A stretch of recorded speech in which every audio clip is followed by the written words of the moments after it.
How are you guys doing? Good. How are you? Living the dream.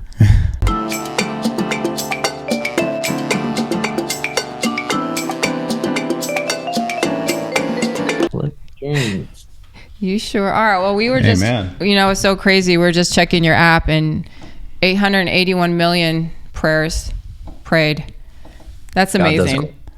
God does cool things. He does. That's amazing, man. Well, welcome to Saints in the City show. I'm just so excited to have you. You were on my bucket list to interview. Praise God. Yeah, it's amazing. Glory to God. Yeah, man. So, all right, I have to start. My mother, Laura Bonnie, is your biggest fan. I'm going to do a quick shout out to my mom. And She loves the app so much. She loves the app so much. My mother will put her AirPods in, and we almost had to say, Mom, 2 hours is more than enough. Come back to us. When we're big, we use the app every single day, but it's just, she's like, okay, 1 hour in prayer every morning. That's She's all all I about need. it. So she loves you. She's going to scream when she knows that we interviewed you.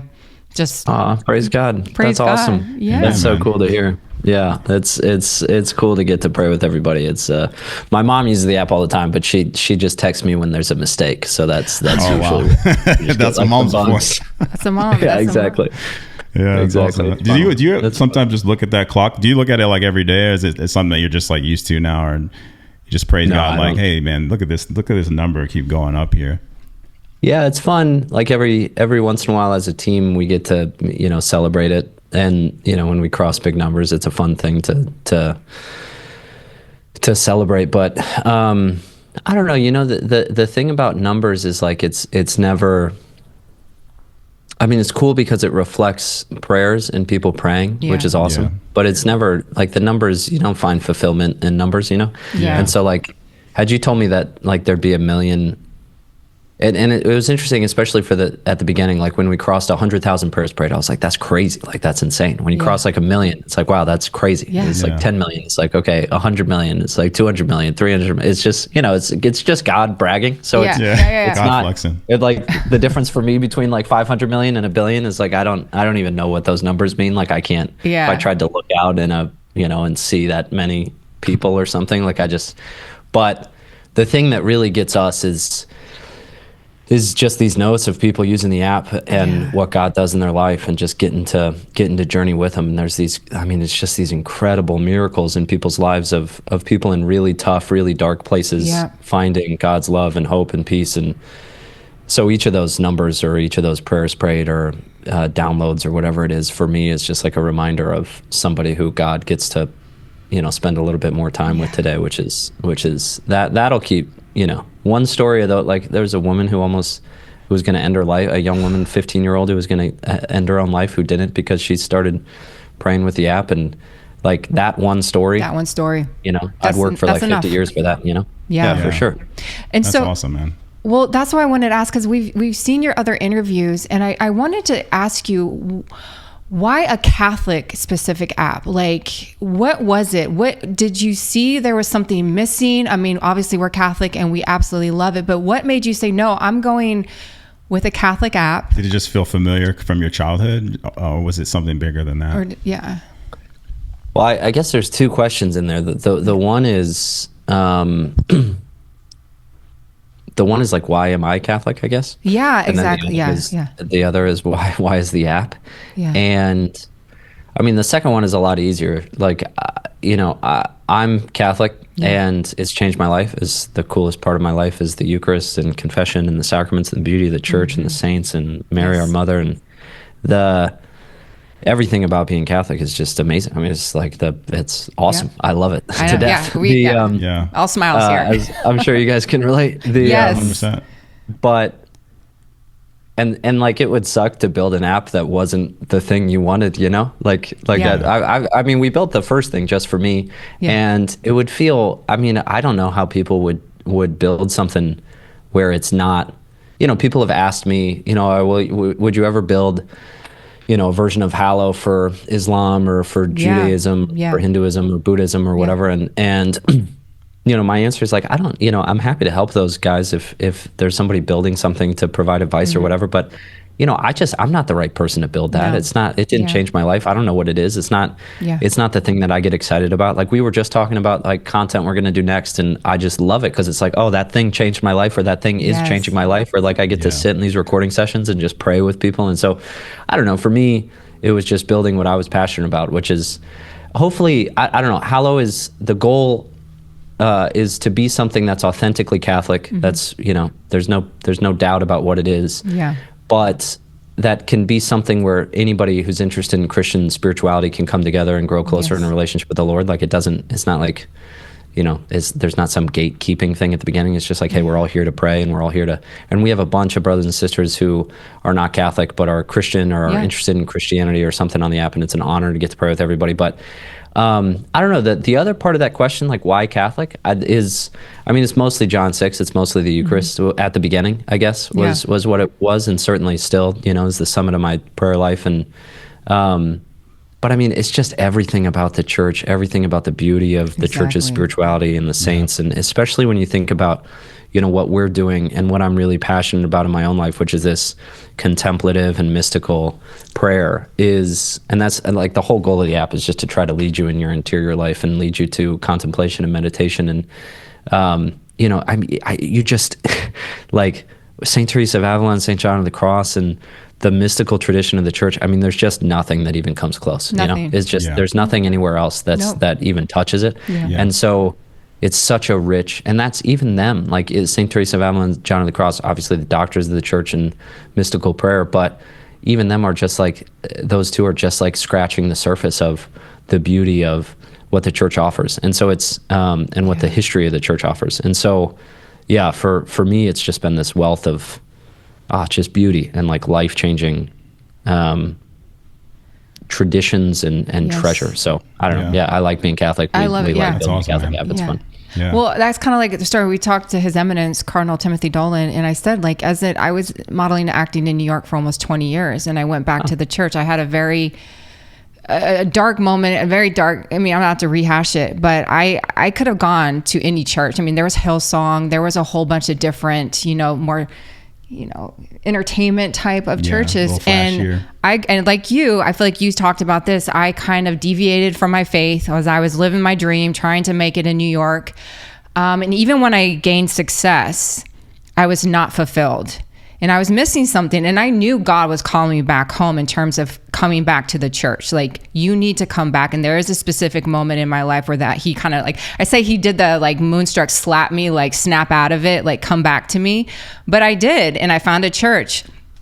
But you had the same kind of story too. Like, so what is that like for you I got a lot of pushback. I got a lot of people who were not happy with me and like, why are you talking about this, Sarah? And why are you doing this? And because Sundays, let's go to brunch. Nope. I got to go to mass. And so those friends kind of faded away, or I was mocked. It's fine. But did you go through that? Is there a moment where you were like, holy cow, I'm definitely going in a different direction?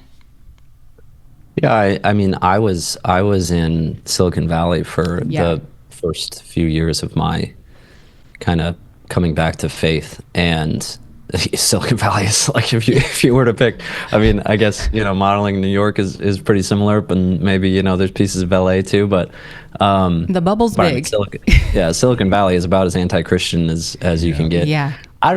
So yeah, it was weird. But it also had this power to it, which was like, I grew up in Ohio where it was, like 30%, 40% of people were Catholic. They would go to church, and the rest of folks would still go to church, but a different church. And so it was very normal. And most folks, and especially most kids, would just go to church because their parents, told them to, or because everybody else did. And it was part of a community thing or whatever. But in Silicon Valley, there's like, 6 people that are Catholic. And so it's like, but what that does, I guess it could feel isolating, but what it does, especially for a new, like someone like I was, who was new to his faith, it like, you feel like you're in this rebel church, like you're in the early days of like, and you have to have this, like it almost gives you this fire where it's like, yeah, this isn't normal. Like this, and Christianity isn't. Like it's we live in this unique time where, you know, there's a couple billion Christians, but it's not normal. And part of, I think, what we get so stuck with being raised Christian or Catholic is,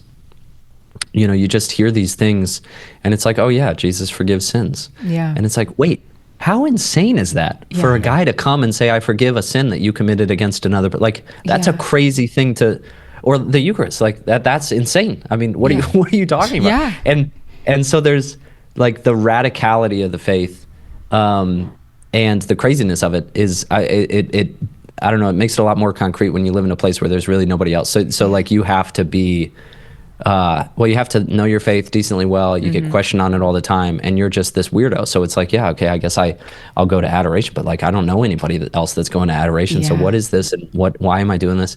But what it does is it creates this community of people that are really on fire. Like, and I'd much rather be surrounded by 4 people that are really on fire with the love of Christ in their hearts than 100 people that go to church because they're supposed to. You know, I'd much rather be around the folks who are like really trying to love the Lord. Like that for me helps me so much to grow deeper in my own faith. Is like, no, it's like I'm supposed to give everything to this guy, not like I'm not supposed to check boxes or I'm not supposed to do what I'm supposed to or whatever it is. It's like, no, this is a like a relationship that's supposed to take over my life. And that for me was a lot easier in this place where there was like 4 or 5 other people who were like, yeah, okay, this is our whole, because it makes it your whole identity, you know, like it changes it's like, no, you're the Catholic guy. And that's cool. So I don't know. For me, it was fun, but it certainly comes with, you know, you don't go on all the ski trips and parties and brunches and stuff that everybody else does. It's worth to get that. Well, I was going to say sorry, babe. Did you happen to have 1 or 2 people who were in that bubble come to you like and say, maybe even privately, because I got a lot of people like, you know, it's there quietly, they couldn't say it out loud, but did you have any of them say, tell me about this, you know, this is all I know, tell me about what you are talking about? Did you have any of those people come to you? Yeah, I mean, I had it all the time in Silicon Valley and my friends and family, and that's amazing. And we have this blessing of, it's kind of cool because it's you know, most people have a lot harder job talking about their faith because it's not as obvious, which I actually think is a blessing. Like it's a lot cooler opportunity to witness to the Lord when you're not, you know, when people ask me what I do for a living, my answer is, you know, this, like I immediately go into my faith because it's Hallow. I'm working on Hallow. It changed my life and brought me back to my faith. And so I get to talk to a lot of people about their faith. And so it's, you know, people who haven't gone to church in 10, 20, 30 years, people who have been questioning it, people who have real issues with stuff, people who, you know, maybe would call themselves Christian, but don't feel like they have like a living relationship with the Lord. And so, you know, there's a bunch of times folks in my family that would go through this where it's like, oh, okay, I know I'm supposed to go to church and I found a church and I do go to church because we went to church growing up, but like, what is this thing? Like, what's this prayer thing? Like the prayer thing was just the, you know, is it just the Our Father? Is there something deeper? And it's like, no, like there's this whole, it's this, I don't know, it's a crazy thing to like try to communicate. And I'm actually pretty bad at pitching Hallow, funnily enough, but it's like this whole, Saint John of the Cross has this whole, like, when you realize what we're called to, like when you realize what is offered to us, it's like, how is this not our first thing, all of us, all the time? Like this soul, I think his quote is something like, souls, oh souls, called to such states of grandeur, such great heights of grandeur, and invited to them by our Lord. What are you doing? How are you spending your time? Why would you be doing anything else when you realize what is waiting for you in prayer, when you realize what is waiting for you in a relationship with the Lord? But no, especially in Silicon Valley, there's a bunch of people who would be like, you know, it's, and you'd interact with, we would interact with folks like this all the time, where it'd be like, you know, I take my faith seriously, but I'm kind of afraid to tell people because I'm not sure, maybe folks won't invest in me, or maybe the investors who invested in me won't continue to invest in me, and maybe people think that I'm pushing my faith specifically. But then it's been really cool to watch over, you know, especially so we started Hallow in 2018, so really over the last 6 years or so, late 2018, so 6-7 years, and it's just like there's this whole shift, really, especially in Silicon Valley. We're gonna say, yeah. But I would argue broadly, and we've had a bunch of folks who were like at the beginning were like, you know what, I'm Christian and I'm Catholic, but I'm not gonna like Yeah. people don't know it. Yeah. And now they're like, you know what, It's so Wow. crazy. I'm not afraid of it, It's and it's crazy. kind of cool. It takes like Yeah. it takes a couple of years. That's a big deal for a lot of folks, but Yeah. it's cool to watch God work in their lives and take over more and more of it. Amen. Yeah, man. So like our faith is very almost like supernatural. And I've had some moments where I'm like, that can't be like normal. Like that's something different, you know? And I know you said that when you started the app, you started seeing things almost like visions. I can't remember the exact thing that you had mentioned. Something like you saw Jesus, you saw images when you're meditating, or if that's correct. Do you still like when you speak to God, do you still get these kind of like visions? Do you have these extraordinary instances where it's like, wow, that's definitely God talking that's to God you. talking to me right there? Like, does that happen to you quite frequently, or is it just? Yeah, it's funny because I was I kept things were happening so much, both tactical life and in prayer, that I started keeping this little book, this little like brown journal. And it was almost like my version of the Old Testament, where I was just writing down the stuff that God had done for me and proved, like without a doubt, that He was there. That it was like, oh, this is obviously God. Yeah. And just so that I could go back and remember whenever I was going through a time of dryness or aridity or struggling or doubt or whatever. And it's filled up. I mean, it's a full book. It's a crazy. I mean, God does such. So, your question has a bunch of pieces. Like, have I had, whether they would be explicit, whether there would be explicit visions or like hearing things or whatever. I've certainly had things that come close in my own life that have shown, I believe they're from God, and show me, things that I could never have seen otherwise. And at the same time, He's given like answers to things that, we should.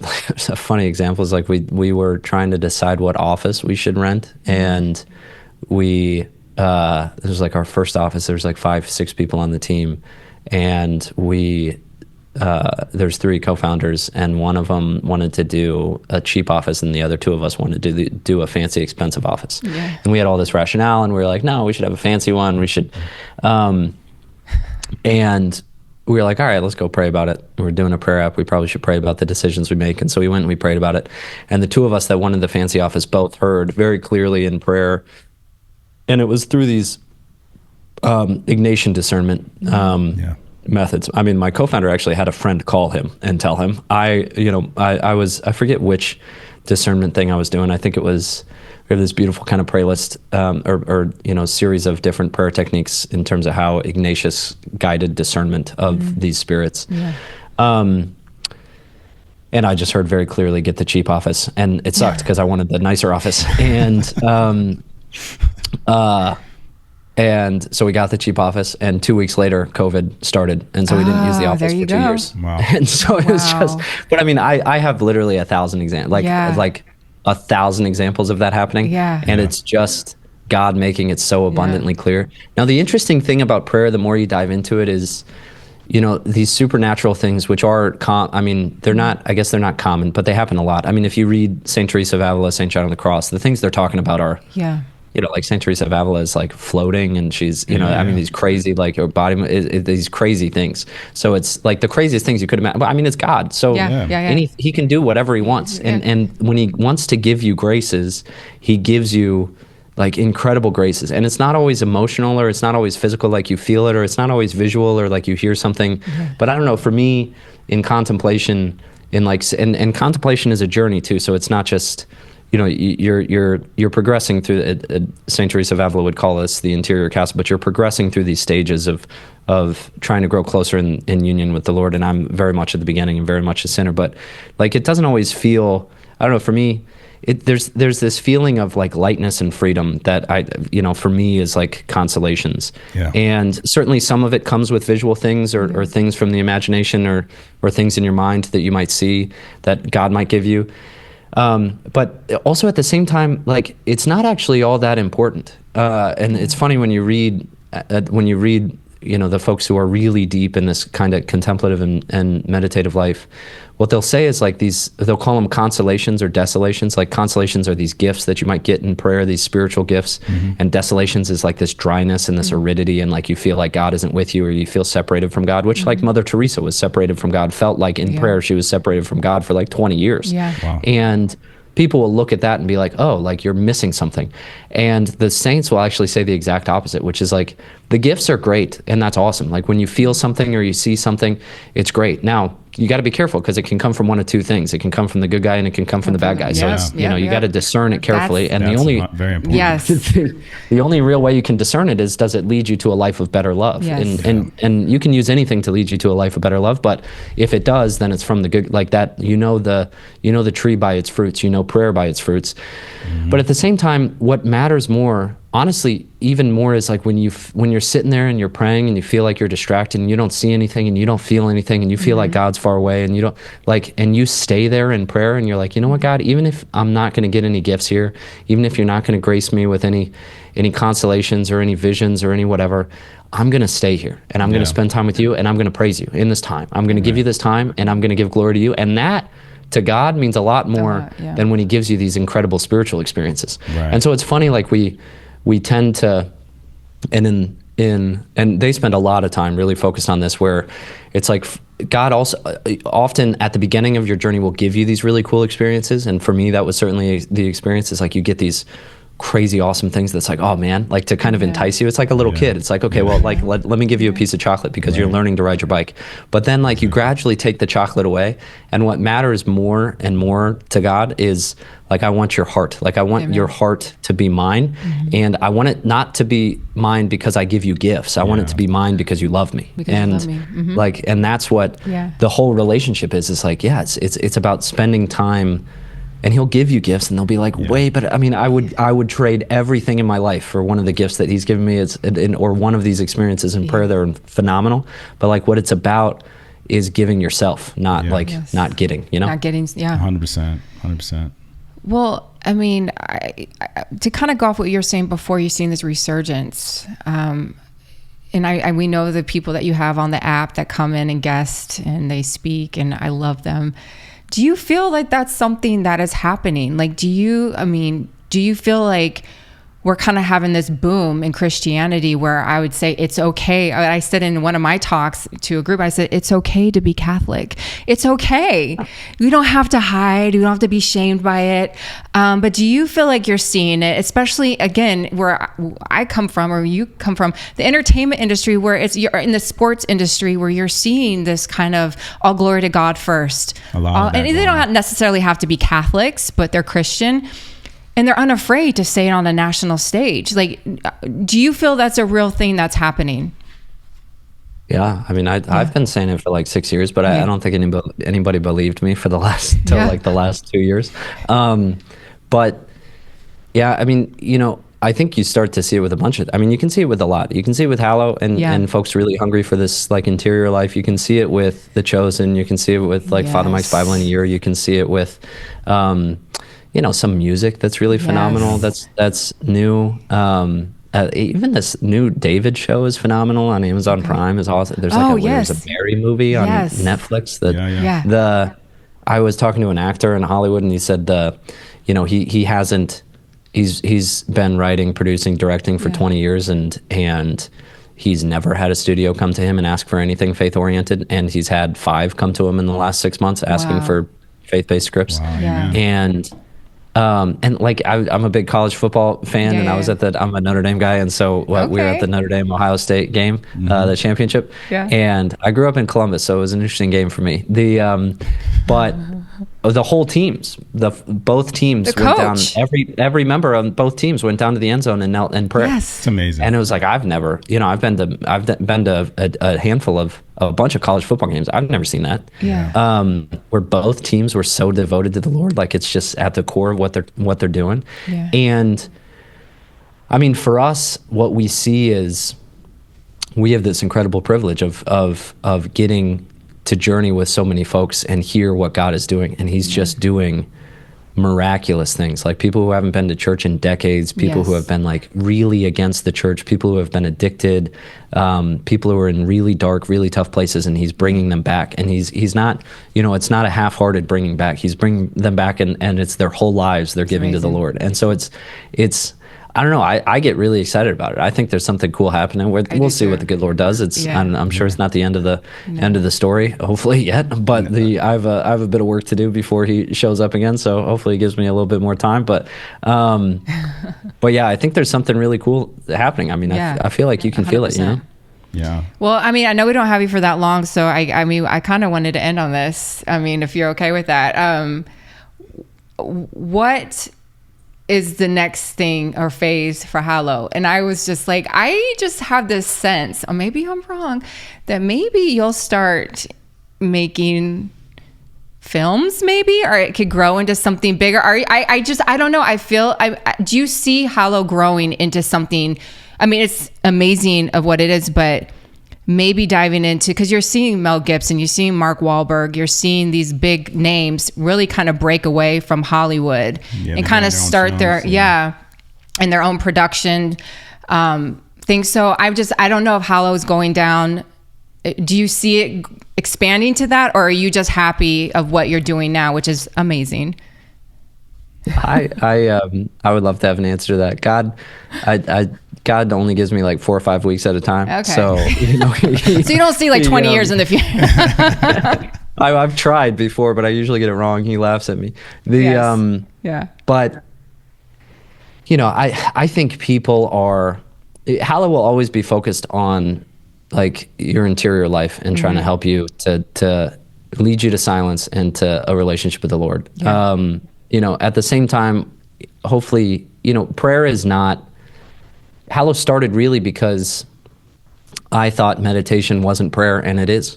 Yeah. And so it started with this like, wait, prayer isn't the thing that's just vocal prayer or the things you memorized as a kid or like asking for stuff. Like it's this much broader, much more, much deeper thing than you could imagine. Yeah. And it expands across everything. Your whole life should be a prayer. Yeah. So for us, a lot of what we do is like, how can we bring prayer into everything? And so I think that extends to, like how you spend entertainment, how your time in entertainment. We have a bunch of music on the app. You have, Yes.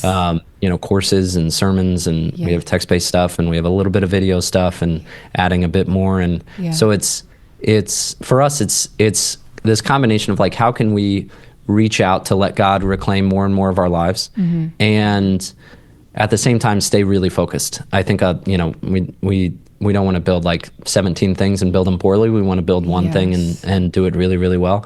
And so that's a balance. But for us, it's a little bit of like, hey, if God invites us to do something, or if he has some opportunity for us, then we'll give it a try. We're doing something really cool for Easter this year, leading up to Easter this week, which will be on video, and it's just, gosh, it's a beautiful, and it is kind of this combination of how could you have some entertainment, but it really is leading you to prayer. Yeah. And so I'm really excited for that. I think folks will, I love it. And so, I think folks will love it. And so if we continue to invest in that, but for me, it really does come down to, it's the same thing that I say all the time, but it really does come down to this, like, I think there's a lot of people who are really lost. I think there's a lot of people who are really struggling. Oh, yeah. And I think there's a lot of people that God's trying to reach out to. And like, if we can, if we can be some small part in God reaching out to somebody and giving them his love and like wrapping his arms around them, somebody who like really needs it. Yes. That'd be awesome. That'd be like a really cool way to spend the next decade of my life working on that. So, but yeah, I'm pretty bad at the future seeing. Okay. I get that. No, I truly believe that too. It's like we are in a very dark place in some, aspects, but, not to be preachy and not to overdo it, but there are people that have come to me and say, Sarah, can you teach me how to pray the rosary? And these are people who have never done it before. Can you pray with me or show me how to do this? And it's just beautiful. And in your app, I mean, I've just watched it grow and just expand. And my husband takes it to the fire station with him, and he's sharing it with his firefighters. It's amazing. It's just awesome, man. just being in prayer, being in love, and you know, we always say our goal is to get to heaven and see each other in heaven and get our children into heaven. And so that's kind of our mission. Yeah, here. Pretty good goal. That's a pretty good goal. I guess so, right? But as good as you can get. Yeah, well, it was it was such a pleasure talk. I hope we can do this again. I don't want to take any more of your time, but yeah. Thank you so much for sitting with us, man. Yeah. No, this was such a blessing. Thank you so much for having me on, and ask your mom to pray for me if she wouldn't mind. She will do it nonstop. Amen to that. You can count on that one. You can count on that. All right, Alex. Well, God bless you, and we'll talk to you soon. God bless you guys. Have a good one. God bless you. You too. Take care, man. Bye-bye.